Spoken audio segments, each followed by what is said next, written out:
All right, we're back on. So yeah, I've just spent a decent amount of time in the kelp forest, and a lot of that has been free diving, but a good amount has been scuba diving.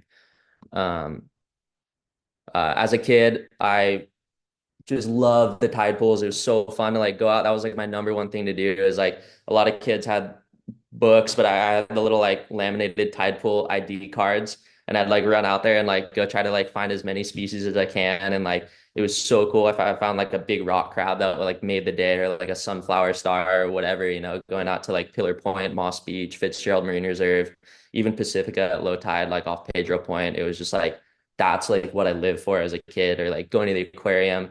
My parents said that one of the first like times I went to the aquarium, I was in a front pack and I was like freaking out so much when they brought me up to the fish at the glass that I like almost jumped out of the front pack. They had to like hold me tight.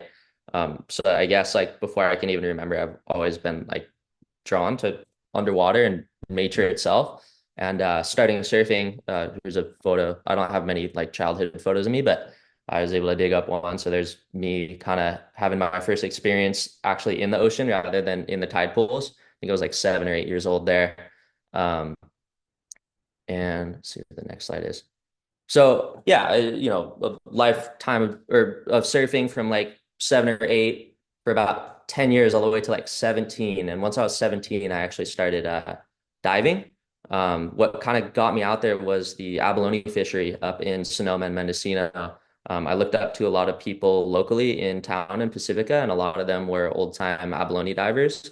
The fishery had been closed in Pacifica since the 90s, but it was still open back then up north of the Golden Gate. So I had tried abalone before and I loved it. It was one of my favorite foods. And all the old timers like, oh, just go grab your abalone card and go up there and like, go grab a couple and bring me back one. So that's what me and my friend Gabe did. We went up there and somehow we just timed it perfectly. We ended up at Fisk Mill Cove just south of the Marine Preserve there and ended up with like 25-foot visibility, just dead flat, super, super healthy kelp forest. And it was just one of the most beautiful like experiences of my life, having my first time actually in a kelp forest. I mean, I'd snorkeled around before with a mask and whatever, but like to have that clear water and like be out there and just spend like 3 or 4 hours like cruising around in like a super healthy bull kelp forest on a dead flat day. That was kind of like the day that I really fell in love with diving. I feel like a lot of divers or surfers or whatever kind of have that day where it like really clicks, where you get really excited about something and you're like, oh my God, I can't wait to go back. Like this is so rad. So I ended up grabbing two abalones that day, brought them home, cooked them up, like pretty much like one of the best days I'd had in forever. It was so rad. I went up the next day and got one more abalone. Um, and yeah, I just fell in love there. It wasn't necessarily the abalone. It was the just diving in such a beautiful environment. I wasn't behind the camera back then, but I did have like a little like point and shoot underwater, like it was waterproof to like 30 feet or something, little camera. So these are some old photos I took of up in the Mendocino area, diving back in like 2013, 2014, something like that. And the majority of the spots, I wasn't diving up there a ton, not as much as some of you, but that first year I loved it so much. I'd go up there. A lot of times I wouldn't even take an abalone and maybe I'd take a fish or whatever, but I was just going up there to dive, I loved it. So, and I was just okay, like this spot's cool. Let's go to that spot. Let's go to that spot. So I was up there all the time, just diving as many areas as I can, like trying to find a big abalone, like here or there, taking obviously what the fishing game allowed. And yeah, and I just remember most spots that you'd pull up to would just be incredibly beautiful, healthy kelp forests. And I know in 2013 the kelp was decently thick, but I know years prior to that, it was even thicker. So I remember one time at Ocean Cove, which there's no kelp like at all at Ocean Cove, but I remember one time we decided to paddle surfboards, big longboards across from the campground all the way to the north part of Ocean Cove. And it took us like a half hour. The paddle would have taken us like 5 minutes. It took us a half hour because the bulk up was so thick. We were literally like crawling on top of it. It was insane.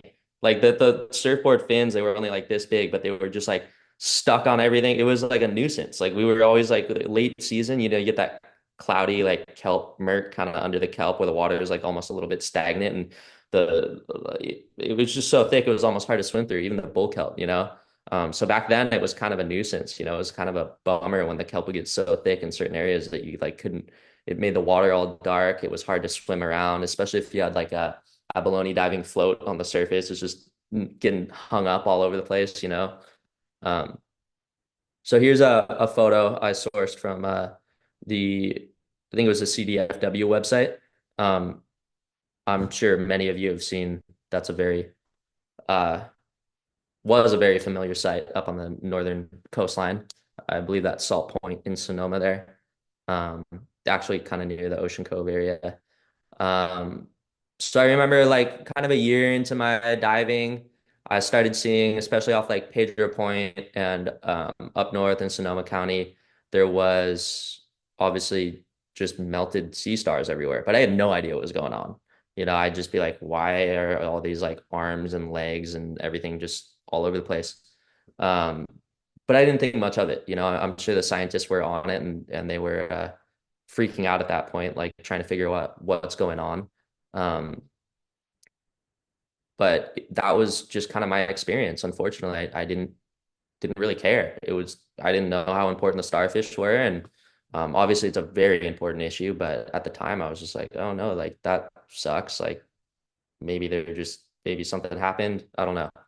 Um, Also, I want to open this chat. If anybody like has anything to say or any questions or another thing is too, I am a film major. I'm not a marine biologist. So please correct me if any of my facts are wrong. I would actually really love that because I'm trying to learn as much as I can about the kelp from a scientific point of view.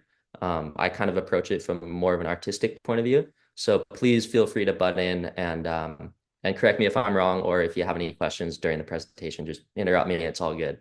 I'd actually appreciate it.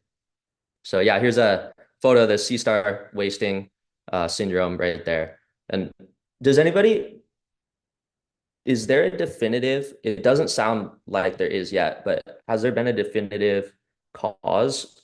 Have they found exactly what's going on with the sea star wasting disease? It sounds like there's a little bit of debate.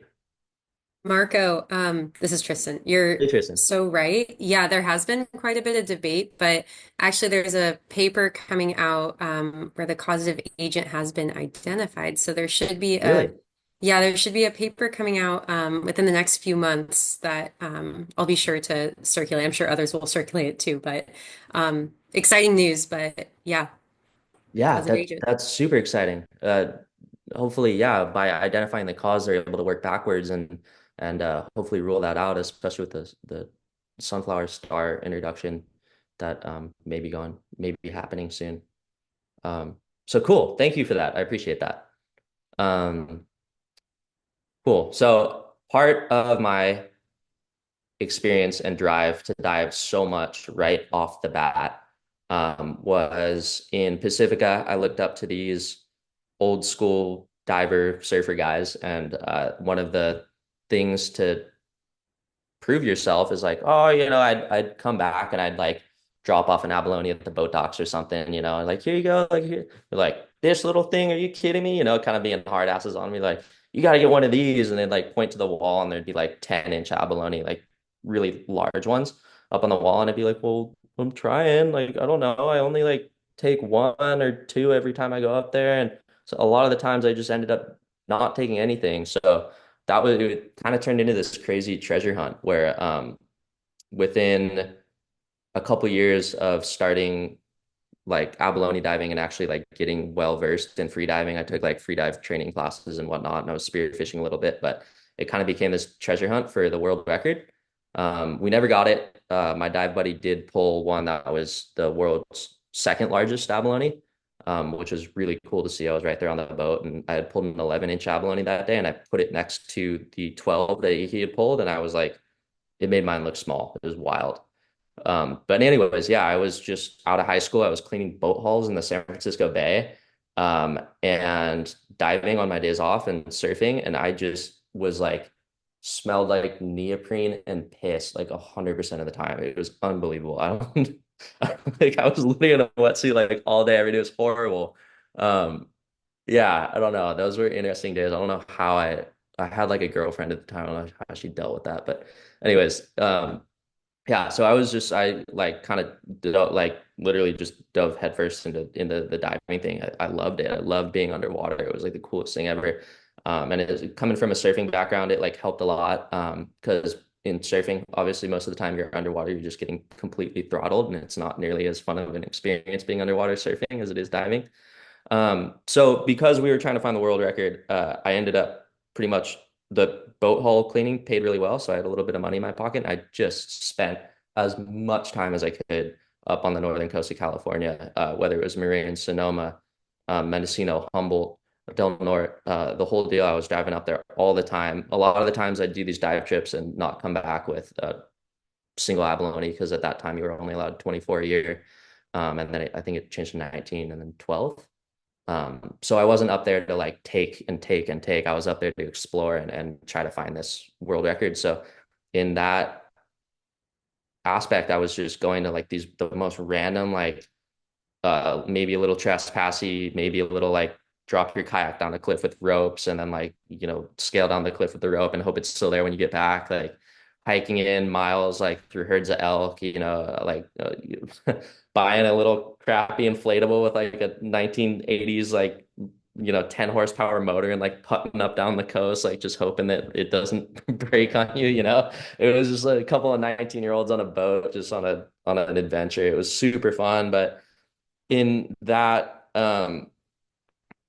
because of that I got to explore a lot of the coastline. Like I was dead set on trying to find the world record, and I didn't leave any little bit of coastline unexplored.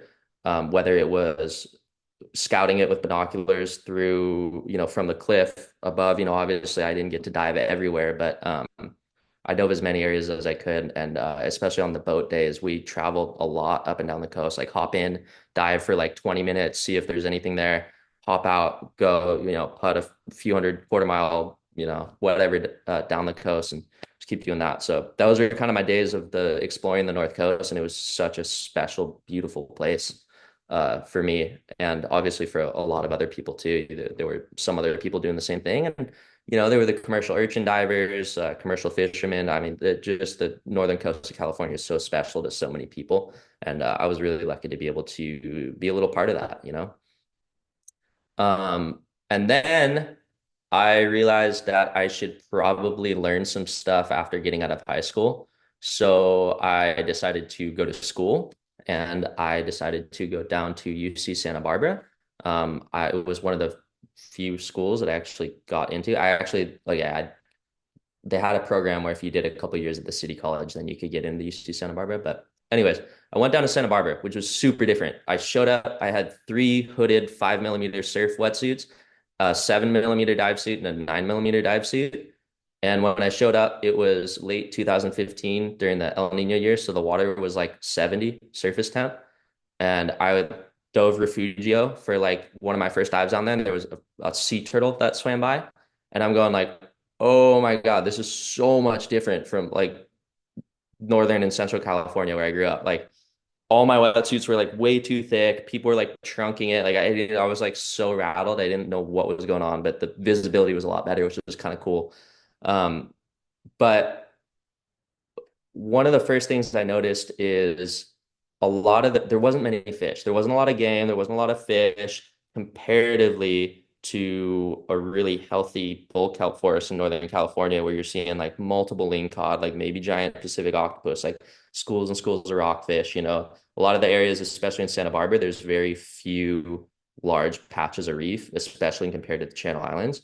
So when I went down there, I didn't really feel good about taking anything off the reefs. I like would lobster dive a little bit and spear fishing, but then once I started diving the marine preserves around there, just to dive, just for fun, I realized how drastic of a difference there was between the marine preserves in Santa Barbara and the open fishing areas in Santa Barbara. Um, it was quite drastic actually, which was kind of a bummer. So aside from the pelagics like white sea bass, yellowtail, and everything, just the reef fish and the size of the lobster and most of the game that you can take was a lot smaller and a lot less plentiful in the areas that were open rather than the marine preserves. It was cool because the marine preserves are working, which is important. But that kind of like I didn't feel good about that, so I pretty much just stopped taking game um, when I moved down there, and I was just diving the marine preserve that was literally like 2 blocks away from my house. A ton. I just bike out there and like dive in between classes, and that's what got me really excited about photography. It was just so beautiful, and I'd like be sitting in the lecture hall, just like smelling like piss and neoprene again, but like just going like, oh my God, I just had like 50-foot visibility in the most beautiful kelp forest ever, and there's like a giant school of white sea bass that swam by me, and like lobsters sticking out of the holes, and I was like the only person out there, nobody else like around, and it was like so calm and flat. When the pelicans flew over you, you could see like the shadows going through the kelp, and it just like one of those like we've all had those days in the kelp forest where it's just so pristine. And then I'm like sitting in lecture hall, like learning about how like we're destroying the environment. And I'm just going like, whoa, the juxtaposition of that is crazy. And like, how do I explain to people that like the environment is here.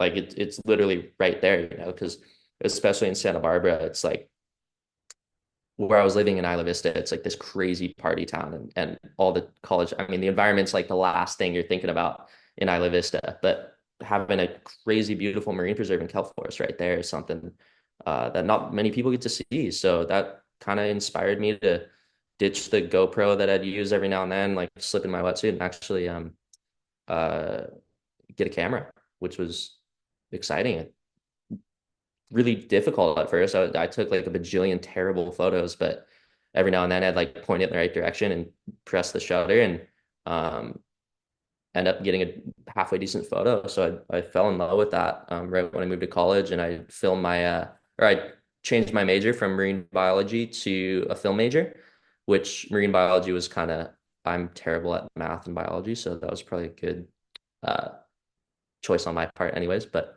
um, yeah, most of my images I've taken over the past like 8 years have been in kelp forests.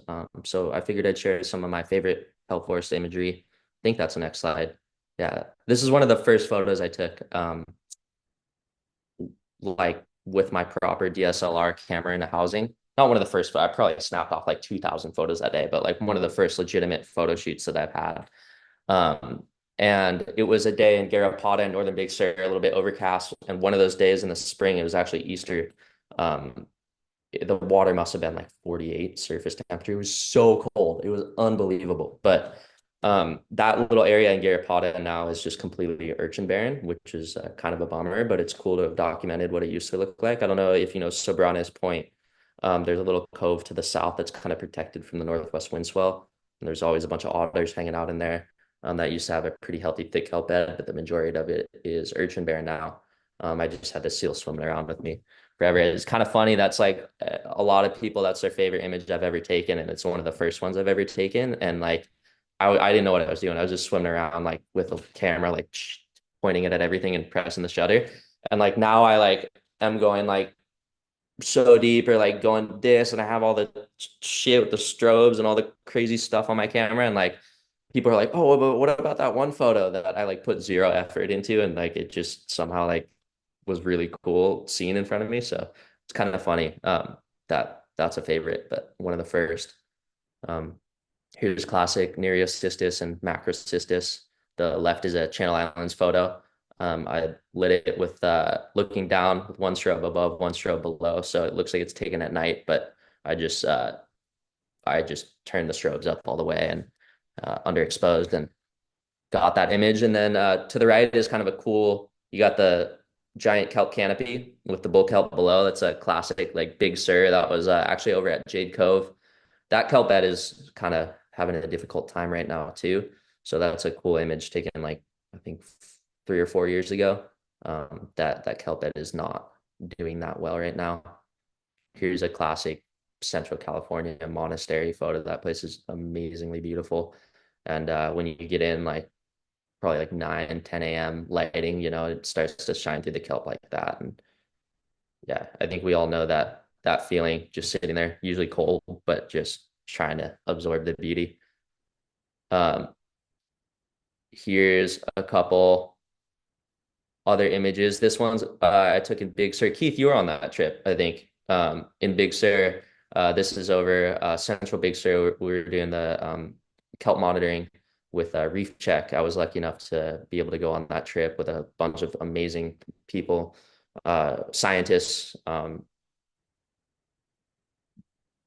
I learned a lot. It was a really special trip, but and we lucked out on the conditions too. So just absolutely phenomenal diving in big, healthy bull kelp forests.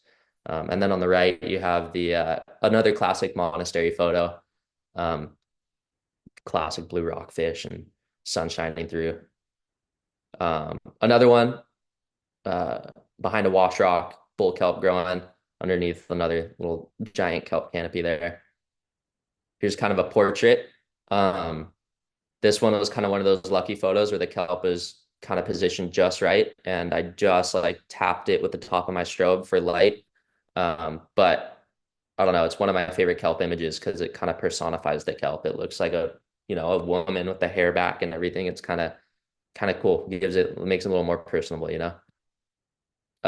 Here's just like top tier Central California diving, bunch of blue rockfish with it all, there's always a couple olive rockfish that hang out in there trying to disguise themselves as blue rockfish, but they never quite blend in just right.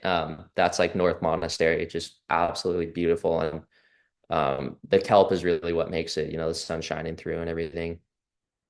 That's one of my favorite images, but it looks better if it's blown up bigger. Here's a couple of classic Channel Islands photos. I know we have some Southern California Channel Islands divers on the chat here, so I had to throw a couple in. Just big, beautiful macrocystis beds, sun shining through. Almost getting to that point of the season where it's like too thick to swim through. Um, Shout out to the Spectre, one of my favorite dive boats, especially back when I was in college. I was taking the Spectre out to the Channel Islands a ton and having such a good time. They were always super nice. Uh, Here's some of the benthic growth underneath the kelp forest. You got a kelp canopy up there. There's my friend Rhett. And then just beautiful, like little hydrocorals, anemones, algae, sponges, invertebrates, little kelp growing on top of the rocks. I just wanted to showcase like little bit of what else is in the kelp forest other than just the kelp. You got a ton of animals like the cabezon are a pretty common sight here in Central California. Even the little guys, like this is a Hawkins rose nudibranch. You can see the even the rock that it's on is covered in kelp. It's crawling over a little piece actually. It's not lit very well, but it's about to crawl over a little piece of kelp. And then you have things like yellowfin fringe heads and more nudibranchs, always a favorite of mine. It's kind of taps into that whole treasure hunt thing that I've always been obsessed with. Whether you're in the tide pools with my little laminated booklet trying to find whatever species, or if I'm like trying to look for the big abalone, um, it was really special uh, being able to look for nudibranchs and subjects to shoot. It's one of my favorite things. It's that constant hunt and that um, kind of feeling of success if you actually capture a good image of that animal in its natural environment doing what it naturally does. Here's another like classic, you got bull kelp in the background, um, giant kelp up top, school of blues just hanging out. This was another like just still calm, beautiful, glassy day, as nice as it gets. This actually is my screensaver for my computer. It's one of my favorite images, just blown up because I like it because it's not perfect, um, but it really captures those moments that I think it really captures those moments that you spend under there. This one was kind of a cool one. I actually got an opportunity to dive up in British Columbia, up in Ucluelet, on Vancouver Island, and I showed up at the local aquarium, and divers, being the way they are, most of them were obviously just like the nicest, coolest, most enthusiastic people ever. I showed up at the aquarium and I was like, "Hey, like I'm here and I don't know anything and I want to dive. Like, can you point me in the right direction?" And they were like, "Do you have a spear gun?" And I was like, "No, I have a camera." And they were like, "Yeah, let's go." So I just I showed up and they were like, okay, like we get off of work at 3, and all of a sudden I had like three other people with me, four other people with me actually, like, and we hiked into this crazy tide pool that's size of like an Olympic swimming pool that filters in water at high tide, but at low tide it's completely closed off and it's like 25 feet deep at the deepest part. Apparently there's giant Pacific octopi in there. We didn't see any when I was there, but it was just the most beautiful, healthy ecosystem. And it was like a playground for a photographer. It was amazing. You can see Pterogophora, tons of Macrocystis in there, which was really cool to see, like that far north, outside of the sound. Yeah, it was spectacular. So it was cool to have a kelp forest experience outside of the country, but with a lot of the same species.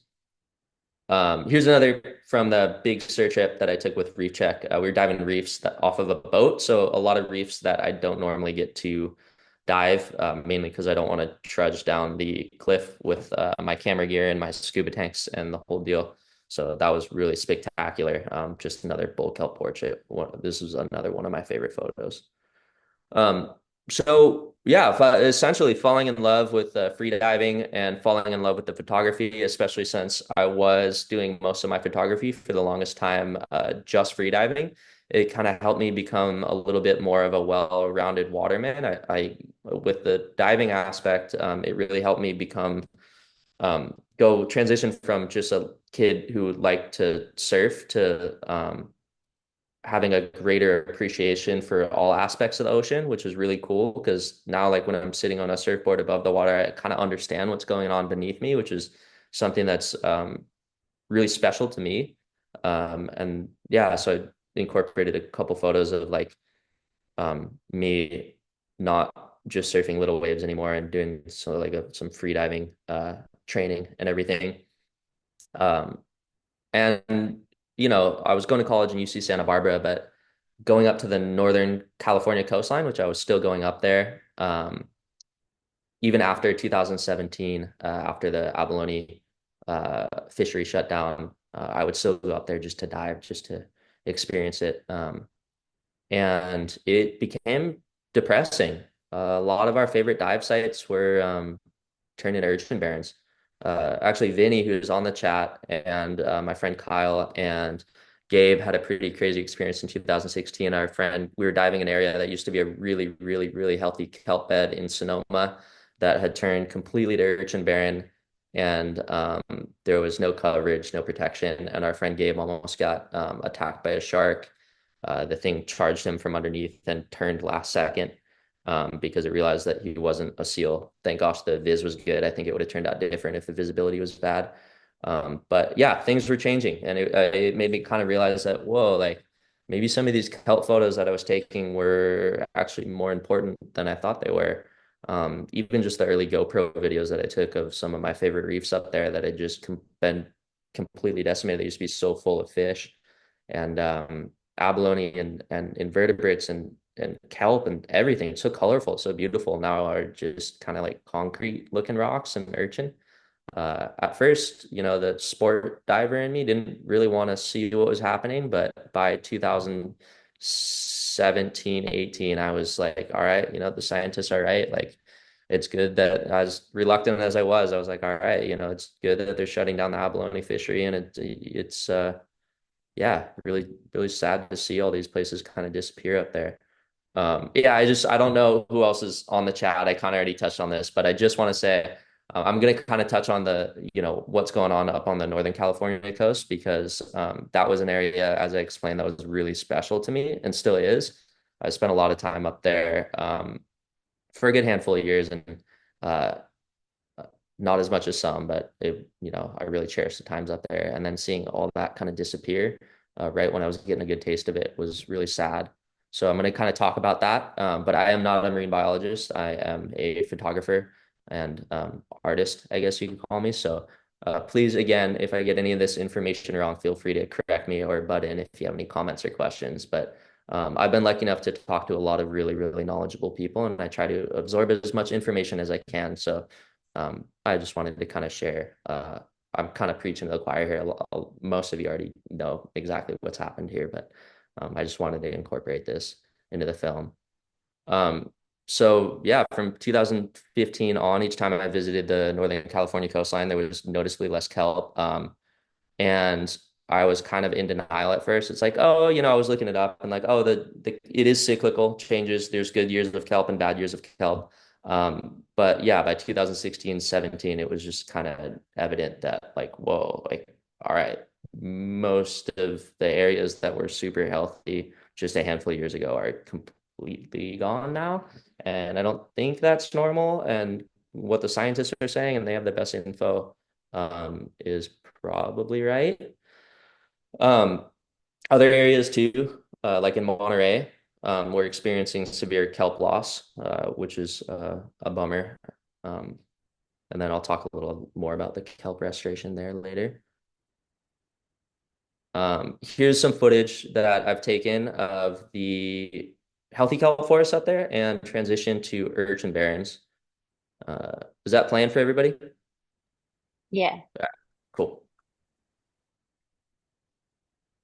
So that's classic Northern California coast, healthy kelp bed, just tons of benthic kelp, pterogophora, Nereocystis on top. Um, Kind of hazy, but like good visibility. Just those are the memories that I have. Tons of like krill and stuff on the bottom. There's big clouds of krill, abalone sitting on the bottom everywhere. Um, just beautiful. And this is what when I started diving up there, this is what it was like in most areas. There were a few urchin barrens here and there. It's natural, but not everywhere. So this clip's kind of an interesting transition. It starts in a really healthy kelp forest, and as I go along, you can see kind of the border area of where the urchins are starting to march in and mow down the kelp. You can see the Nereocystis, the canopy cover has um, decreased by a lot, and the benthic cover has decreased by a lot. There's a urchin munching on what's left of a little piece of pterogophora. And here's kind of the final result. You can see all the little baby urchins in there, next generation, and large urchins that have been there for quite a while. This is unfortunately a lot of the reefs around Northern California have transitioned from what we just saw, the healthy kelp forest areas, to urchin barrens like this. And keep in mind, like there have always been areas that look like what you're seeing right now, but not the majority of the coastline. A little poor little abalone there trying to keep a little area of territory to eat. So yeah, this is just miles and miles and miles of coastline that look like this, which is really unfortunate. This is actually off the Mendocino Headlands, an area that I did used to dive that used to have healthy kelp coverage. And this was taken 2.5, 3 years ago. And there is not nearly that kind of coverage anymore. Oh, how do I go next? There we go. So in kind of understanding how important the kelp forest photos were, I think documenting the transition to urchin barrens up north is also a fairly important thing to do. So I just wanted to share some photos of kelp forest transitioning to urchin barrens that I've taken over the years.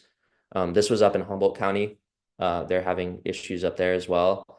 Classic Humboldt visibility, you can see about maybe 6 feet in front of you.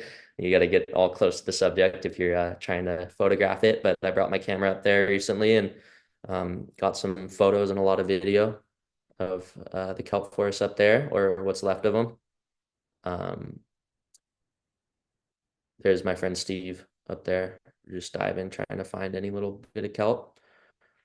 Here's a little picture off the Central Coast here, where I'm living, actually in Central California in the Cambria area. I went out with Reef Check one day. They were nice enough to invite me along, and we did a really cool dive out in Cambria with like total salmon water up top. But once you got down past like 35 feet, it was nice and clear. So yeah, they had monitored that reef for I think 3 or 4 years, and prior to this, it was a healthy kelp forest.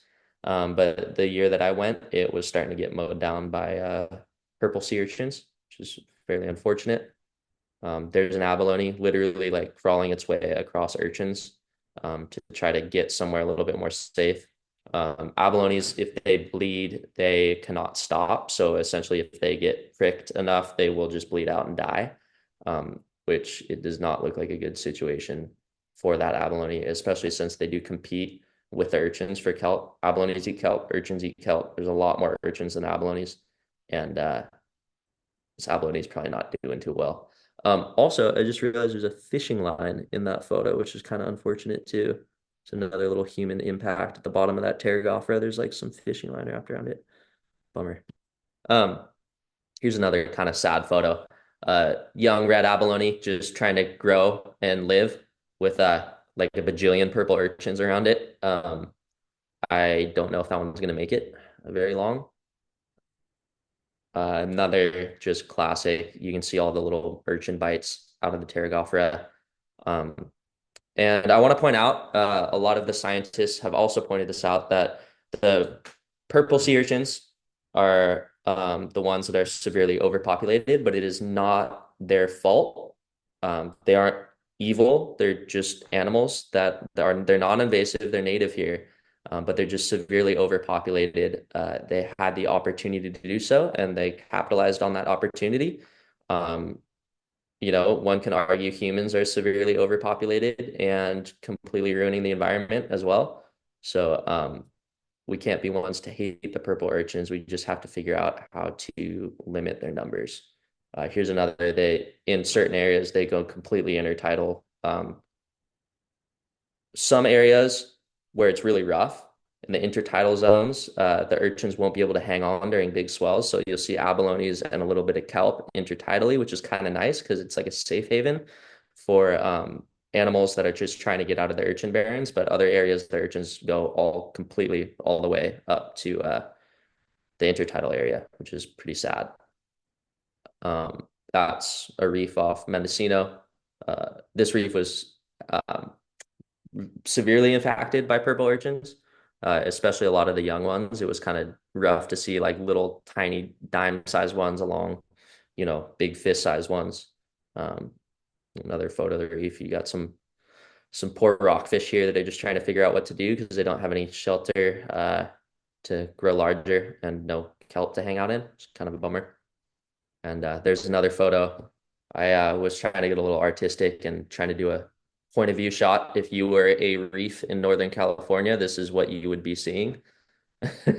Or if you were an underwater rock anywhere outwards of inwards of like 100 feet of water, that's probably the site, unfortunately.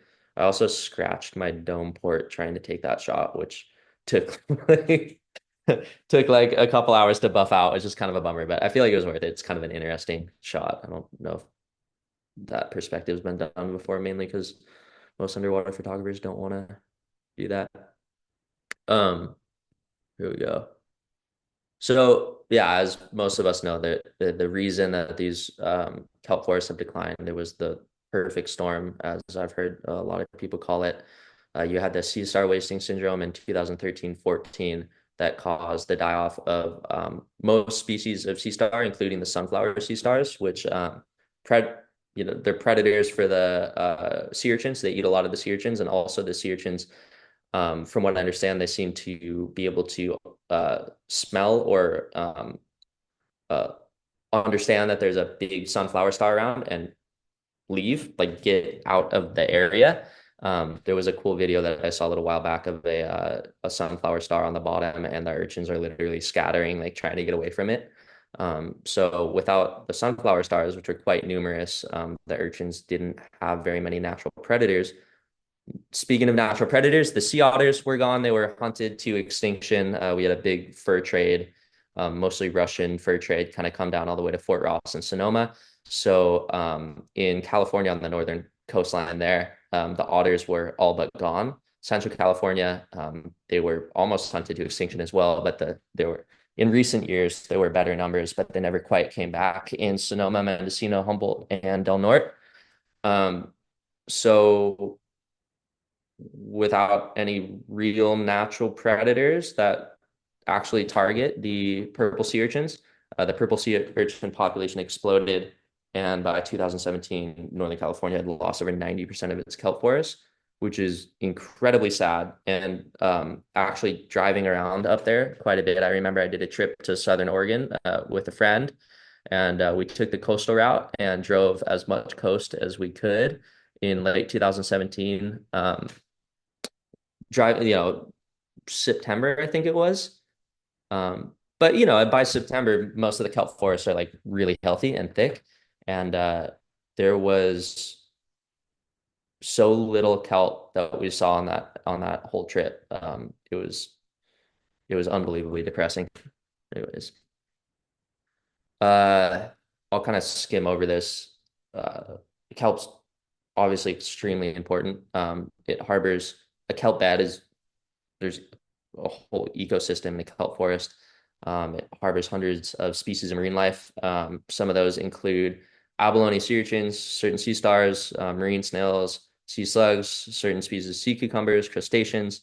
And when the kelp disappears, those animals starve, and it works its way up the food chain. So if the smaller animals that get eaten a lot at the bottom of the food chain disappear, then it's like pulling a lower block out of a Jenga tower. Everything just topples.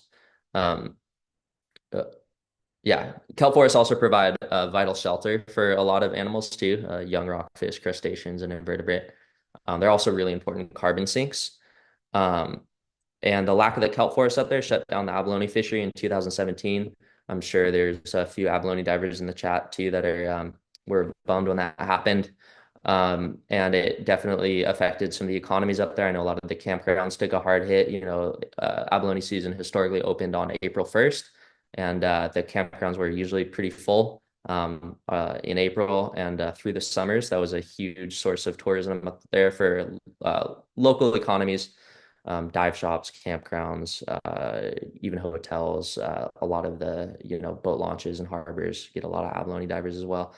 And then also, kind of on a side note, a selfish side note, kelp tends to cut down wind chop and make the surf better, even on days that are windy, which doesn't isn't really an environmental thing, but it was always nice when you had a little bit of kelp bed outside the surf zone. And then it would kind of calm down a little bit of that wind chop and make the waves a little bit better. So what's being done? There's urchin removal efforts. A lot of friends that I explain this to, they're just like, oh, like why don't you just go dive and like take the urchins, which is easier said than done. That can be done. You can smash or take the urchins if they're overpopulated in areas that aren't marine preserves. But if you look at Noyo Harbor, for example, we had a whole crew of commercial urchin divers removing purple urchins from that area, we have Pat Downey and his son Grant on the right-hand side there removing urchins. But it took like about 3 years for them to remove a good majority of the purple urchins. The coastline's so rough and rugged and not diveable every day of the year. Um, and there's just so many urchins up there. It's really depressing. If every diver were to go up there and take as many urchins as they can every time they dove, I don't even think it would make that much of a difference. But the one really cool part is if you go up there and clear certain coves and get the kelp to come back, it does show that kelp can come back. And if you do focus on certain areas and have divers go out and take the urchins from those certain areas, either take them or smash them, and you get a kelp forest growing in that little cove or wherever they cleared, then it shows kelp forests can come back, and then you have kelp up there to repopulate and recirculate the area, and hopefully, in areas that don't have urchin barrens can grow and keep growing is the hope. You have efforts at Noyo. Obviously, I talked about that. Casper, community efforts at Casper, Albion, Timber Cove, and Fort Ross. You also have, I know Keith has worked very heavily on the Tankers Reef project in Monterey, which is this wonderful reef in Monterey that used to be a really healthy kelp forest, turned into a complete urchin barren. And over the past, Keith, how many years have you been working on Tankers Reef? We did 3 years of Tankers Reef, and that was a year ago. We've been off of it for a year, and we're losing the kelp, but we grew it up to 11 acres with 252 divers doing removing 750,000 urchins on that site. Incredible, incredible. So when you work together in one area, it does make a difference, as shown, you know. But if you were to just have random sport divers go out and take some urchins from this one spot and take some urchins from that spot, and it should they're just going to crawl back into the one little area that you cleared out. So working together is a very important part about this. And as shown, kelp can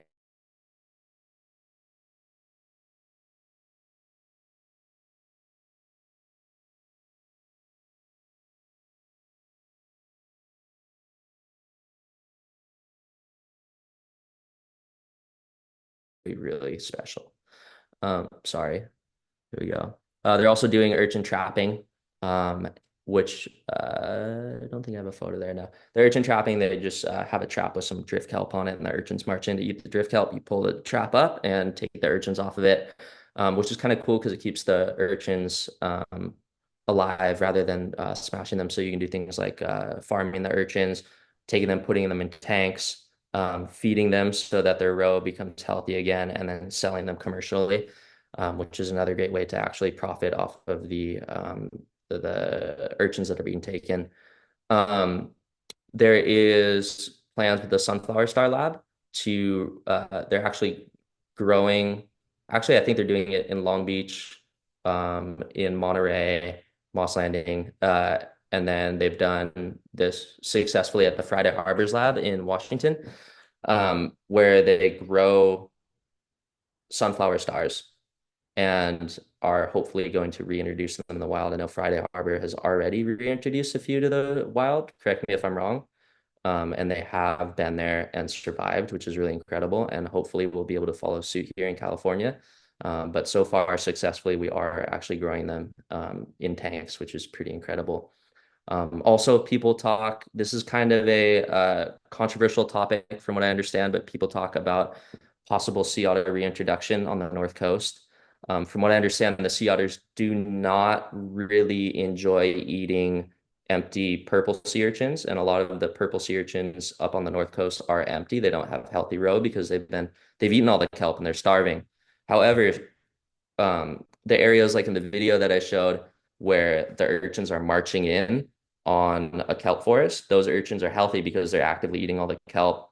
And what the sea otters can help do is create kind of a boundary around that kelp forest area. They'll eat the healthy urchins that are eating the kelp, and then they'll kind of create a boundary and help protect that boundary, which is kind of cool. A lot of people have voiced they worry about the abalones that are left because otters tend to really, really enjoy abalones. But this is just my personal opinion. Um, it doesn't seem like the abalone population up there is natural compared to what we've seen while abalone diving up there. Because when we dive up there, when we used to dive up there for abalones and they were just giant 8-inch abalones just everywhere. There weren't any otters to eat those, so it doesn't seem like that was a natural population. And I think if we can get our kelp forest back, um, and the otters are going to help do that. And if the science proves that they're going to help do that, then I could be for it. And that's just my personal opinion. Everybody kind of has their own opinion on the otters, you know. Um, but I did talk to a commercial urchin diver up there who was diving out of Point Arena, and there was an otter that made it up, I think in 2008, he said. And he was really bummed because there was an otter hanging out at Moat Creek and he was terrified that it was going to eat all his red urchins. He said it didn't touch a red urchin the entire 2 months that it was there. It just decimated all the abalones and then left. So that's something to think about, I guess. Um, how we can help, you can get involved in community urchin removal at those coves that I was talking about in Noyo. Uh, Caspar has a really good community event. They're doing urchin removal at Albion, Timber Cove, and uh, Fort Ross. But I think the best community, the one that's actually community run, is in Caspar, I believe. Correct me if I'm wrong. That's right. I can drop a link. Okay, yeah, thank you. I appreciate that. Um, Another thing is to spread the word and talk about what's happening up there. There's a time and place for it for sure, but it's kind of crazy. I have a lot of friends that kind of aren't on the diving program, but are on the surfing program, and they've literally spent a life in the ocean and kind of they just don't they have no idea what's going on beneath them. So just talking about that a little bit and saying, hey, things are changing, and this is the program, this is what's going on, and the more people that know about it, even if you tell 20 people and just one of them cares, it's one more person that actually cares, that wants to make a difference. Even just day-to-day choices, the earth is one thing as a whole, so just making those day-to-day choices that have a positive impact on the environment.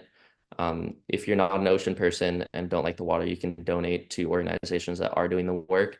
I have a little link tree here. My friend Pat created a cool little link for a lot of the organizations that are helping kelp forests there. And then obviously, I don't want to get political, but vote. If you do care about the environment, it is a good idea to vote for people who care about the health of our earth, rather than money. So, here's a few takeaways. If purple urchins are removed, it's shown that kelp can grow back, which is something that's exciting on its own. Kelp forest decline is cyclical, but this is definitely the worst in recorded history, according to the people that I've talked to. Scientists, marine biologists, and local divers and fishermen are exploring every avenue to help bring these kelp forests back, which is kind of cool. Historically, uh, the sports people, like sport divers and sport fishermen, are kind of, and scientists and marine biologists kind of clash sometimes, but I think they're working together more than ever now, which is something really special on the North Coast. And there's still small areas of kelp bed. It's not completely decimated. There are still a few healthy kelp beds up there right now, which is really cool. I was actually up there a little less than a month ago. And even this early in the season, I was seeing little patches of kelp, more than I saw last year, which is kind of cool. Um, uh, we also have had a couple California sunflower star sightings up on the North Coast, which is really exciting to see that they were completely decimated and now they actually are able to survive in the wild. I We do not know the why they are, and we don't know how many there are, but just the fact that we've had a handful of sightings up on the North Coast is really exciting. Tristan was actually there for the one pictured on the right. And it was a cool experience. Um, and yeah, I think my number one thing to just talk about is try to enjoy every moment that you have in and around the kelp, because we don't, as much effort as we're putting into it, has an uncertain future. So we're not 100% sure where it's going to go or what it's going to do. I'm also working on a film with my friend Steve, and Abby is now on board too. The film's been a long time coming. We were hoping to have it out a couple years ago. Unfortunately, it was severely depressing a couple years ago as far as having an end, because the science, um, things were still really uncertain a few years ago. And now actually having more of a silver lining and understanding what the science is telling us and showing that, if we do this, this, this, and this, and put this in all the right areas, it does have a possibility of coming back or at least trending in the right direction. So we're excited. Hopefully this October at Kelp Fest up there, we'll be able to premiere it. And I know a lot of you I've talked with and have contributed their time and efforts to film, and we really appreciate that. And we're excited to share it with everybody. Cool. And yeah, that's the talk. I don't know if anybody has any questions or wants to talk about anything, or again, I guess I kind of went a little bit over time, but I really appreciate everybody tuning in, and again, it's an honor to talk among so many people that have spent so much time in the water. Again, I've spent a decent amount of time in the ocean, but I can guarantee you there's people on this chat that have spent way, way, way more time underwater and in the ocean than I have. So Um, again, this is just kind of things from my perspective, and I really appreciate everybody taking the time to chat and listen. And I again feel free to reach out if I got anything wrong on here, or you want to just drop some knowledge. I'm always down to listen. So thank you. Thank you so much, Marco. This was awesome. I'm going to stop the recording really quickly and then we can take some questions. I noticed there was one that popped up